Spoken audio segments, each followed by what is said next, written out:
Trajan, when you came in last year, it was sort of a mad dash to get a staff in place, coaching staff in place, draft, free agency, and then this year it's obviously kind of been the opposite, quiet. Have you been able to take advantage of the peace and quiet? Like, is there any unfinished business from last summer, or I guess how have you kind of used the last month or so? Yeah, I think it's since we played some playoff basketball, it went a little bit later. But ever since then, it's just been prepping for draft, trying to understand what we want to do in free agency. And yeah, there's always some staff stuff going on. And as fast as everything came together last year, still a lot of people from previous regime, current regime coming together. So it's continued to set a environmental and a cultural foundation, spending time with staff, spending time with players, getting people under contracts. We thought that was very important to do that ahead of time. So that's a lot of the things that we've been doing since the season's ended. Trajan, when you spoke to us after the season, you said that the success of the team might have altered the plan, it might have accelerated where you guys are. Yeah. Now with the unfortunate injuries in the conference, a lot of people think the East is wide open. Has that even changed or maybe escalated some of the things you might do in the next few weeks? I think it's definitely provoked some thought internally in terms of what we can do to get better. I think it hasn't changed the roadmap for us. I don't think we're in a place to push all of our chips in and be locked into a place who still want to keep that optionality. I think our guys have been in the gym working a lot. They want to get better. So I think we will see growth from our young players from this year to next year. And I think that's ultimately what's really important for us, because if those guys get better, we'll ultimately get better. And there'll be a time, but again, we're continuing to keep our ear to the ground and see if there's opportunities to get better without pushing all of our chips in, proverbially. Excuse me. Trajan, what's the skill set you look for at pick 37? Ooh, best player. Yeah, I mean, we have our qualities that we're looking for. Obviously, high character, hardworking, and competitive. Size for position is important, I think, is throughout the league. But as we've kind of looked at that pick, there's a lot of wings that are intriguing. There's some bigs that are intriguing, and there's some guards that can shoot the ball that are intriguing as well. So we're trying to figure out who's going to be there, but I think we'll find a player that we like at that number. Trajan, last year, you said it was kind of tough getting players to come in and try to work out for you guys, or talk to their people that they're working with and stuff. Now that you guys have a strong foundation, a strong culture, how have you kind of seen that shift when you compare it to last year? It's well, at 37, it's just a different level of talent and of prospect that you're going to get in from 5 last year. But I think we've been able to get in the guys that we've wanted. It's always a game that you play with the agents.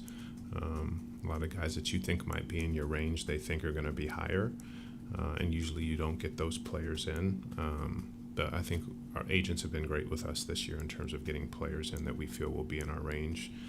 We've been able to talk to them and see them work out, except for a couple that have been injured. But other than that, we've got a lot of players in and have had a good amount of workouts for 37 this year, so we're pleased. How has NIL changed that prospect pool that's there, late first, early second? Yeah, that's a good question. I think it's really changed it this year. We had a couple guys in early that went back to school that I think were probably 25 to 45, and there's a couple others that were even higher on draft boards. So you take four to six guys out at a range like ours, it can affect the draft that maybe it falls off talent-wise 32, 33, that would have fallen off 38, 39. So it can change the level of prospect that'll be there at pick 37, and that's kind of what we're seeing. But again, I do think we'll find a player that we like if we're still at 37. Does it make teams maybe more inclined, though, to try to get up into the end of the first there? I do think teams will be active getting up. I do think that means that the price of those picks could go up too. Just housekeeping, is Jaden and Stu full go now? I mean, how have those guys come along since? I wouldn't say they're a full go, but they're coming along. Yeah, they're coming along. They'll be ready for camp. So. Trajan, what are your benchmarks for success as it relates to the draft and free agency this offseason? I think for us is continue to get better and continue to have optionality. As I said, we'll keep our ear to the ground on ways that we can improve. But improvement for us is more internal. I think if we can keep some of the guys that we had as part of this run, some of the vets, that would be great. We know they're going to get interest from other teams as well. So as we look to keep them, we'll also have to have backup options as well if they choose to go somewhere else for a deal that we can't match, or a deal that we can't get to. So we'd like to get those guys back, but we'll be prepared to have to go in another direction if need be. With the finals over, I believe you can talk to your own free agents Correct. now. Yes. Has any of that taken place yet, or do you have any inkling of which way the wind might be blowing on that? Agents are tough, so we know we have stated that we are interested, and they're interested in us. But again, I think agents have to do their job for their players, survey the market, see what's there, and hopefully we can come to a resolution in bringing those guys back. But again, we have to do our due diligence as well in case that they choose another destination. With the conclusion of the NBA playoffs, what did you learn from watching it, and from the scouting process? Have you seen someone at pick 37 that could be able to help play in those high-stress minutes that the playoffs offers? Yeah, I thought the playoffs were a lot of fun. I think us being in the first round gave our guys incredible experience and a great feel for what it actually entails to compete at that level and against a really good Knicks team that we got a chance to play 6 games against. And then watching the finals and the lead up to the finals, I thought it was some spectacular basketball on both sides. I think it shows that you need depth. Depth is important in this style of play. The game's getting faster, it's getting bigger. There's so many players on the court that have skill. So those are the things that were apparent, but the whole league is seeing that. And I think we have some players that fit that on our roster right now. And I think they showed that in the first round of the series against the Knicks. So continuing to improve and develop our young players, I think, is going to be paramount for us going forward, and continuing to add pieces around that fit and can enhance their development. Trajan, I think Stu was listed out with right knee inflammation in the playoffs. Is there anything more you can share about the injury, if there's an update from right knee inflammation or kind of Say it again. He was listed as out with right knee inflammation in the playoffs. Is that still the status, or is there more you can share about his knee injury? I would say he'll be ready for camp. To piggyback on Keith's earlier question, obviously you guys have future financial commitments to consider this all season. What has been Tom's kind of feedback when you guys are talking about future financial commitments going forward as you try to move this program forward? Yeah, good question. I think when I've talked to Tom about the future, I think we've kind of stayed right now, and he knows what's coming. But I think right now let's focus on what's coming for this summer and next year, and we haven't really looked upon any huge financial commitments out of what's already on the books or that we see could be coming with retaining our own free agents. Again, we're not going to be super aggressive this summer. I don't foresee any of that. And again, it's just developing from within and hoping to keep a couple vet pieces that we had on the roster this past year. And if we can add around the margins to get better, we will, but I don't think it's anything that's going to be super aggressive or crazy. And I think we're on the same page with that line of thinking. Trajan, did you ever find yourself thinking during that Knicks series how things might have gone had you had Ivy and Stu healthy, and does getting those guys back inform what you will or won't do this summer? I don't think it will inform what we do this summer. We know these guys are going to be back. They'll be healthy. They'll be 100%, going into September and going into camp. So I think that's exciting.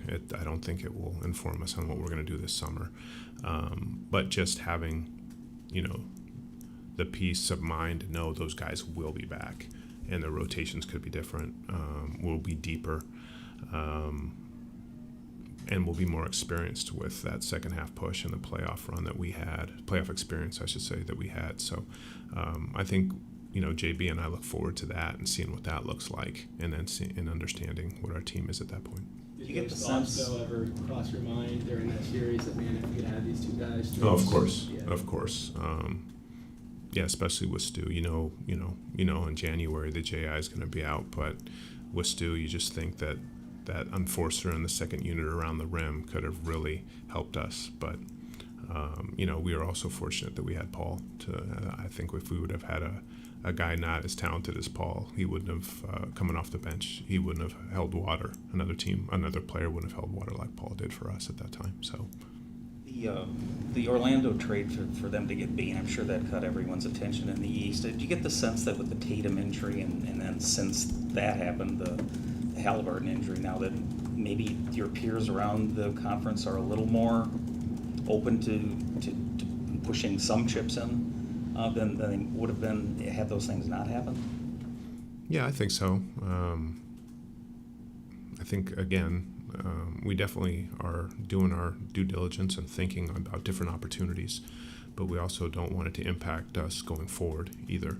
I think I thought it was a great move by Orlando to get Bain. I think he is going to help them out. They're going to be a really good team. We'll look for those opportunities, and again, if it's a player coming back that adds value and it's not too expensive and it doesn't hamper our ability to have optionality going forward or hamper the development internally of our players, we'll look to do it. Trajan, you come from different franchises with your history. Have you spoken to any of the people that you kind of learned from coming up in the front office, or is most of your conversation just kind of internal with the franchise? In what regard? Like in terms of just how to deal with management situations, what they had to deal with in terms of building rosters, just kind of the steps that it takes to be early in your progression in this stuff. Yeah, I was very fortunate in terms of starting out with the Spurs and understanding progress and process and seeing how they put together championship teams and maintained a championship culture and environment while winning at the same time and keeping a core of three together and fitting pieces around them and bringing in a young Kawhi Leonard. So getting those stories and seeing the years of what they did there in a small market and how successful they were. And then going to Cleveland, Brooklyn with that build, and then New Orleans. I've learned a ton, but you definitely can't go back to the guys that are still in those environments, ask what would you do and what are you doing. Those places are only going to give me so much. Although they love me to death, they're not going to help me at all right now. Trajan, since we talked to you, Cade was named third team All-NBA, and I guess you know him, but he could be coming in compared to what he's done this past season. Just what are some of the aspects that haven't impressed you most, and I guess what kind of confidence does that give you in the rebuild going forward, knowing you have a guy like Cade? Yeah, a ton of confidence going forward that you have a guy that can lead you, and look, he's hungry this summer. I think that's the biggest thing, is he wants to take the next step and understand what that is in terms of adding things to his game, getting stronger, getting in better shape. Those are the things that he wants to do coming into next season. And I think the big thing for us at the end of last year was knowing that, okay, these guys got a taste of it. And that's what always happens to competitors. If you get a taste of high-level competition and then you fail, you want it again. You want to take the next step. And I think that's what we've seen from not only Cade but the rest of our team. But knowing that you have that guy, and not only a big-time player but a big-time leader of this group that's highly respected by his peers and the coaching staff, I think is a lot to look forward to going forward. And yeah, I think amazing that he made All-NBA, although it hurts us from a roster building standpoint. It's obviously a huge plus to have a player of that caliber. Trajan, you mentioned obviously building internally and probably not anything big this summer. That puts a lot of pressure, it sounds like, on Jaden Ivey. Is there a little bit of an unknown in your mind about what he'll be, or are you completely confident he'll be what you need him to be? Yeah, I've never thought that it puts pressure on J.I. coming back. I think, I think a player coming back off an injury, there's always concern and thoughts in his head, and so we're going to try to put him in the best possible place to be successful coming off that injury. I've played 2 different seasons after injuries, and it's difficult mentally and emotionally to understand. He's going to want to get back to where he was pre-injury, playing a high level of basketball. So we feel it's our responsibility to put him in a place where he can, get there as quickly as possible. He's been in here working his butt off all summer. He's in a really good place, but I wouldn't say that it puts any pressure on him more than the pressure that he's putting on himself. Trajan, in terms of 𝗙𝗢𝗟𝗡𝗪 and this kind of being his first real offseason since he didn't really get to last offseason, where are you looking to see him grow the most, and how do you think he can possibly raise the ceiling of this team? AT's been working his butt off too. He's been here, he's been back home, he's been in the gym. The thing that he wants to do at some point is be Defensive Player of the Year. So working on his strength that he didn't get to do last year, getting in better shape, working on his different abilities to get shots, to create shots, putting him in pick and roll. But I think ATA has got an ability in different places on the floor to be able to just create a shot. So that's what we're really trying to work with him on this summer, the ball handling, the shot creation, and then just getting stronger. Is one thing that he couldn't do all last summer because of the restrictions. So having him in the weight room, movement efficiency, so when he is getting in those situations, he can be a little bit more on balance in terms of getting a shot or finishing at the rim. But he's excited, we're excited for him to have an entire summer to develop, not only on the floor but also in the weight room.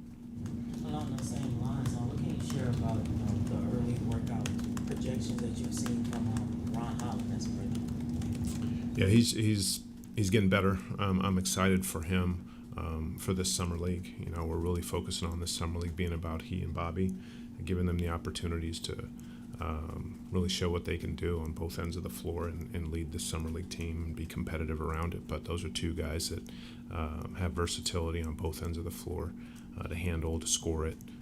Both been working on their shot and shot creation as well, along with getting stronger, which is very, very important for two guys that are young in this league. So they'll have that opportunity in summer league, and we're excited about it. Trajan, you have built a Pistons way, if you will, right? There's a belief in this town for a long time that this is not a destination site for free agents. How important has it been for you to establish, a culture the way you have in order to eventually attract free agents to the franchise? I think it's been the most important thing that JB and I have focused on since hiring him, and continuing to talk about the quality of character of person or player that we bring in here in these doors. It doesn't matter the position, player, coach, front office executive, somebody on our performance team. It's very important that person is of high character, competitive, and with the Pistons first mindset. So we keep that in the back of our minds all the time when looking at people or players to bring in the building. So I think it was a big piece of our success this year. It led to an environment of our players coming in every day, having joy and having each other's back, and just enjoying the process of not only competing but getting better every day. So we want to continue to enhance that and better that. And so any person or any player that comes in the building feels that and knows that they can reach their potential here as a Piston. With Ivy and Duren, obviously, restricted free agency, we'll have to see how that goes. But I guess what's the maybe line you have to figure out there as far as valuing a guy properly, and guys still have growth in front of them. I guess what's the approach with those conversations, and how have they gone so far? So don't jump the gun. They're not restricted free agents for another year. So I think it's, when that time comes, which is later in the summer, we'll have those conversations with the agents. But, in terms of valuing our players and contract stuff, I'm never going to talk about it. That's going to be between us and the agent. But those are guys that we value, that we talk about. So hopefully we can, have some really good conversations if it comes to that. And if not, they'll play their years out here, and then we'll see what happens going forward.